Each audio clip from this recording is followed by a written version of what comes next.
His voice, once a rich baritone, was now a mere whisper, each word a battle against failing lungs. Hugo, a librarian, faced losing the very essence of himself.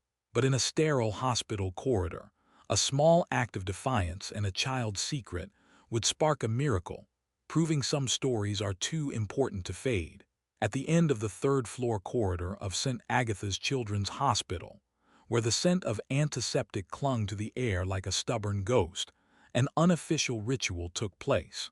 Hugo, 67, a former town librarian, sat on a low stool, tethered to the world by the thin, clear tubing of a portable oxygen concentrator. His voice, once a rich, comforting baritone that could still a room, the voice of his pride, was now ravaged by end-stage idiopathic pulmonary fibrosis. It had been reduced to a raspy, effortful whisper, each word a small, hard-won victory against the tightening grip in his chest. Despite the struggle, he was here, reading.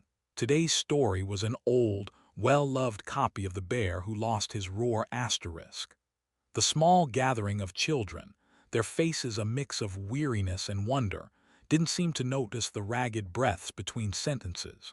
They were transfixed. Among them, sitting slightly apart, was Emmy.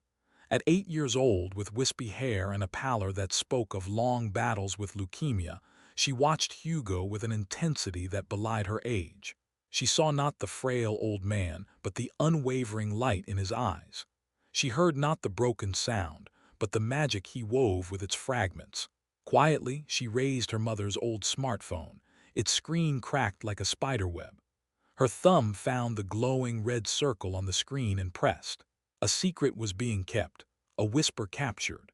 This small act of volunteerism was Hugo's last stand.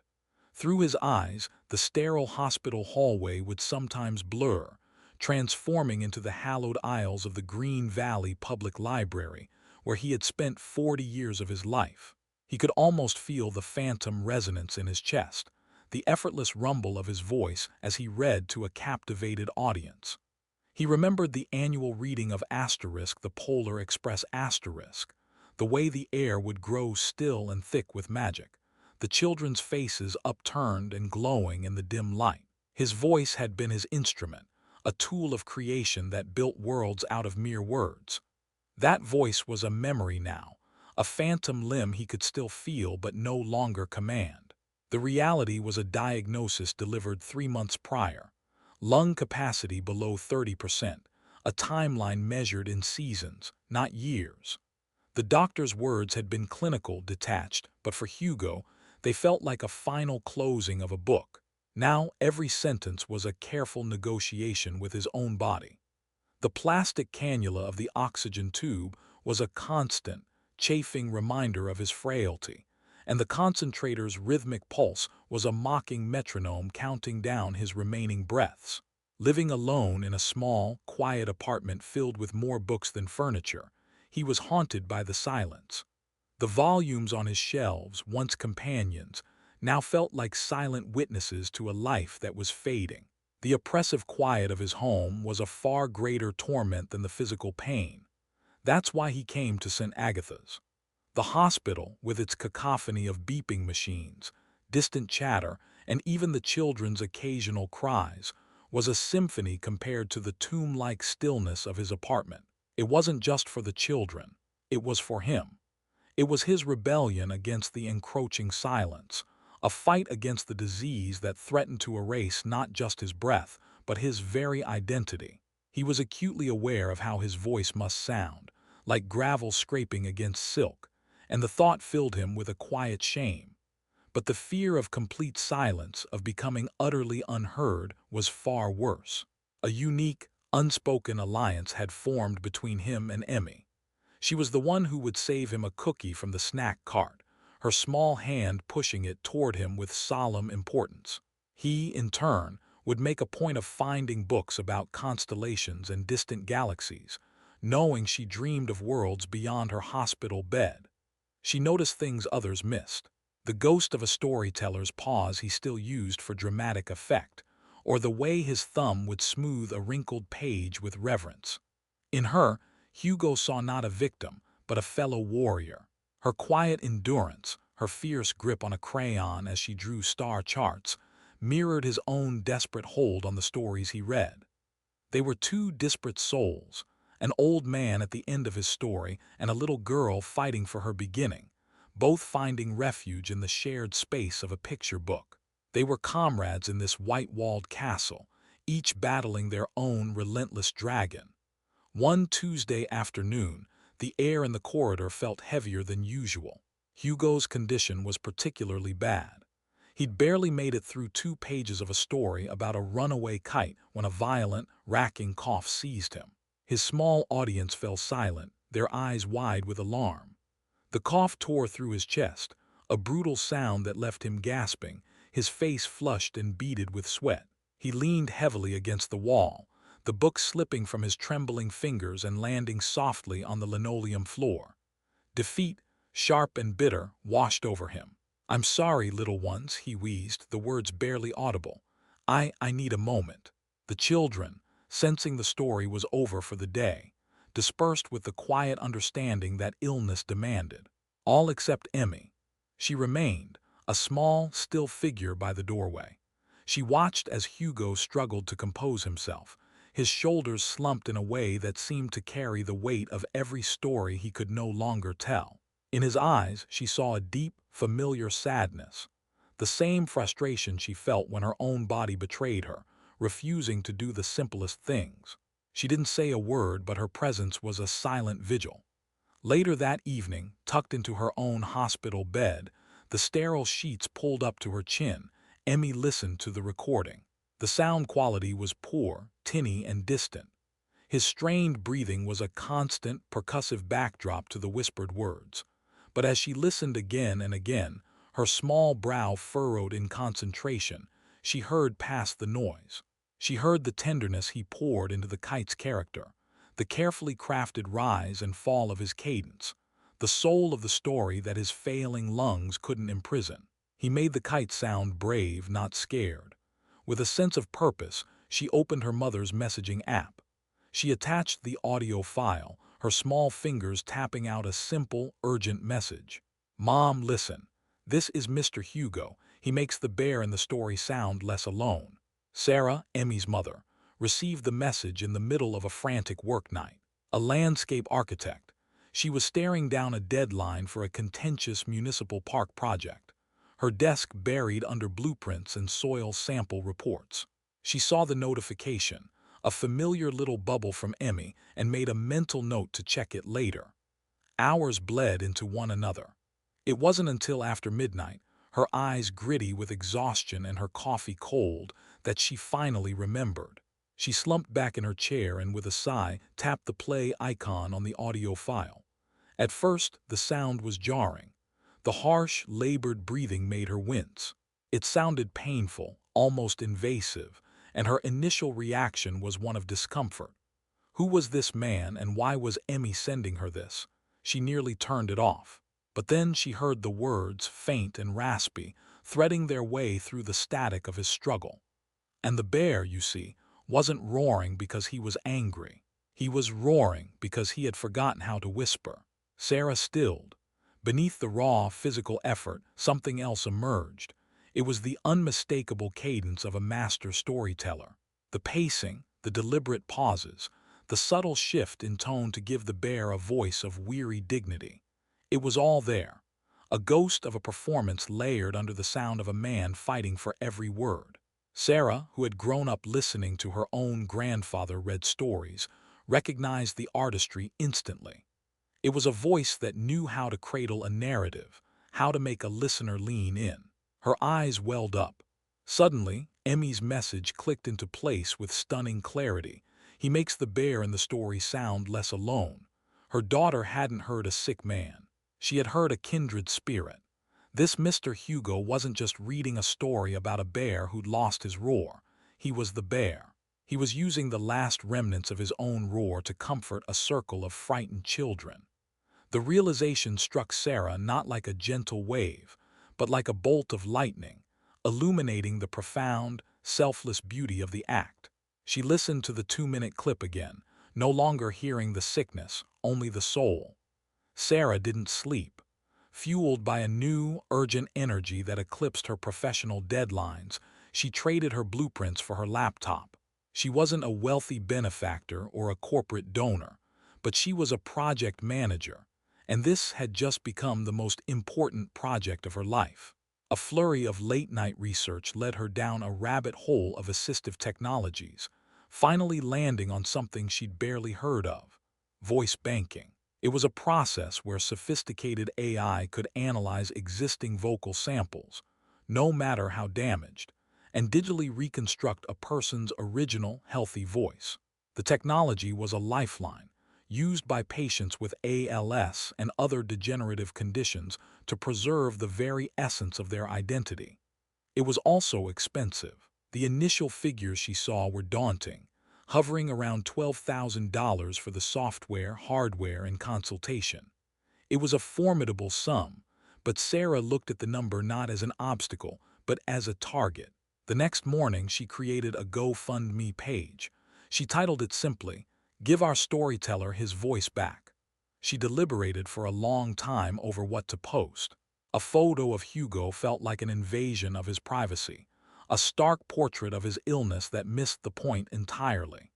Instead, she chose to make the centerpiece of the campaign the very thing that had moved her so deeply. She uploaded Emmy's raw 2-minute audio recording.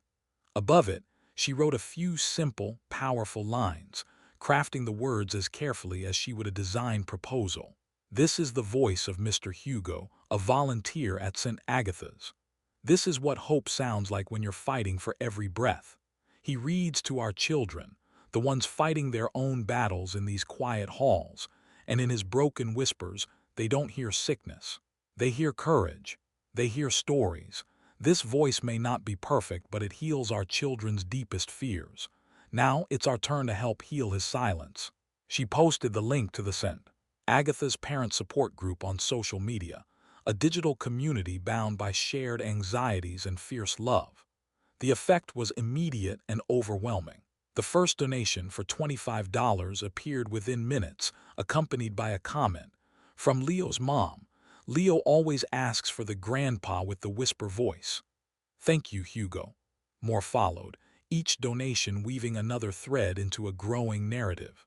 Parents began sharing their own anecdotes in the comments section, transforming the fundraising page into a living testament.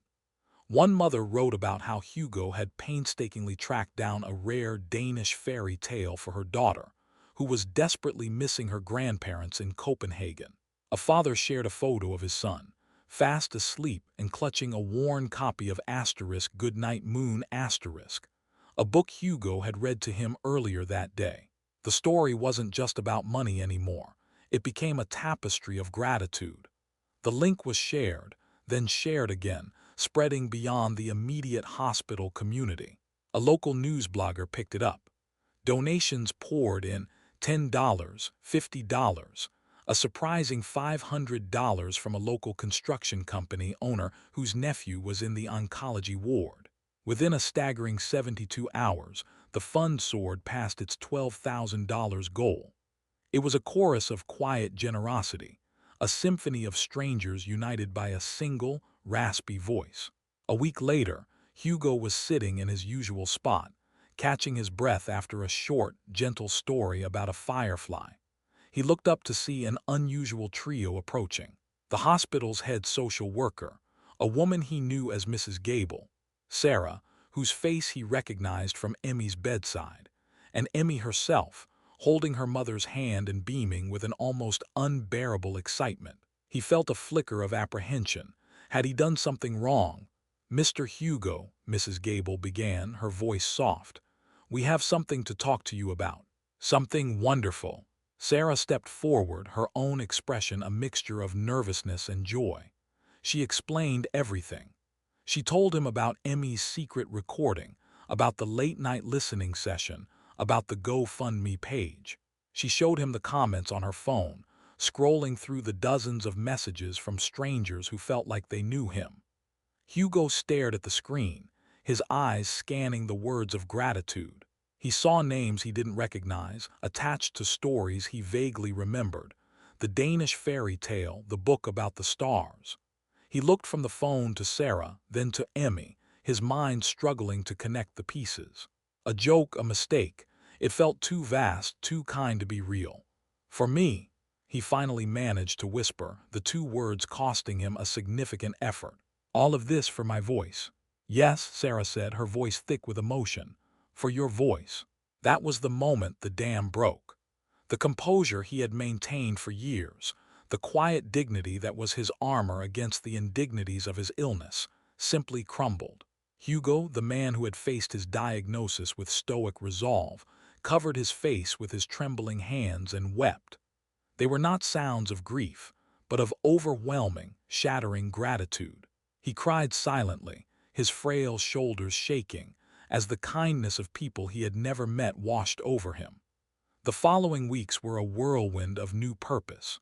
A technician, a kind young man named Ben, began visiting Hugo at the hospital. The process of banking his voice was arduous. It required Hugo to read lists of words and phrases into a special microphone, pushing his lungs to their limit. But where there had once been only struggle, there was now a fierce, burning hope. He wasn't just breathing, he was building something. He was giving the best of what he had left. Finally, on a bright, sun-drenched afternoon, Ben returned with a tablet. "It's ready, Hugo," he said. He placed the device in Hugo's hands. The screen was blank except for a simple text box.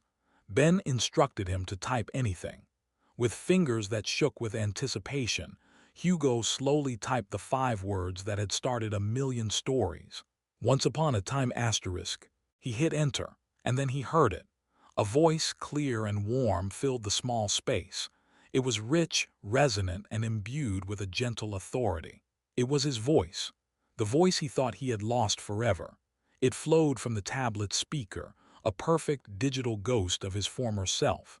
Beside him, Emmy let out a gasp of pure delight and clapped her hands. Hugo just listened, his eyes closed, as the sound of his own resurrected voice washed over him, a tide of impossible grace. Hugo's final chapter lasted another 6 months, but in that time he lived more fully than he had in years. The disease continued its relentless march, but it no longer had power over his silence. With the voice-banking tablet as his new instrument, he embarked on his life's most important work. He spent his good hours, sometimes propped up in his hospital bed, sometimes in his quiet apartment, meticulously recording stories. He didn't just read them. He performed them, typing the words and letting his own restored voice bring them to life with all the passion and nuance he possessed. He recorded the classics he had loved as a librarian and the new favorites he had discovered with the children at St. Agatha's. He recorded tales of brave knights, curious robots, and lonely monsters finding friends. Each recording was a legacy, a piece of himself he was leaving behind. With Sarah's help, they created a simple, free online audio library. They called it Hugo's Nook. It was a digital haven, a quiet corner of the internet filled with stories, accessible to any child anywhere who needed one. His life came to a peaceful end on a crisp autumn morning, but Hugo didn't truly leave. His voice remained. The final scene is not one of sadness, but of quiet continuation. Months later, in the sterile, intimidating quiet of a room at St. Agatha's, a new patient, a little boy of 5, is crying. He is small, scared, and overwhelmed by the strange place, the beeping machines, the absence of his own bed. A night nurse, young and compassionate, approaches him not with a needle but with a small, handheld audio player. "Hey there, champ," she says softly. "I have a friend who wants to tell you a story." She presses play. A warm, powerful, and deeply kind voice fills the room, a voice that feels like a safe blanket. "Don't be afraid, little one," the voice says. "Let's start with a story about a bear." The little boy's sobs begin to subside. He pulls his own blanket tighter, his wide, tear-filled eyes fixed on the small device. He listens, captivated, as the story unfolds. Hugo's last whisper, rescued and reborn, had become an eternal lullaby, a promise that even in the darkest of nights, no one had to be alone.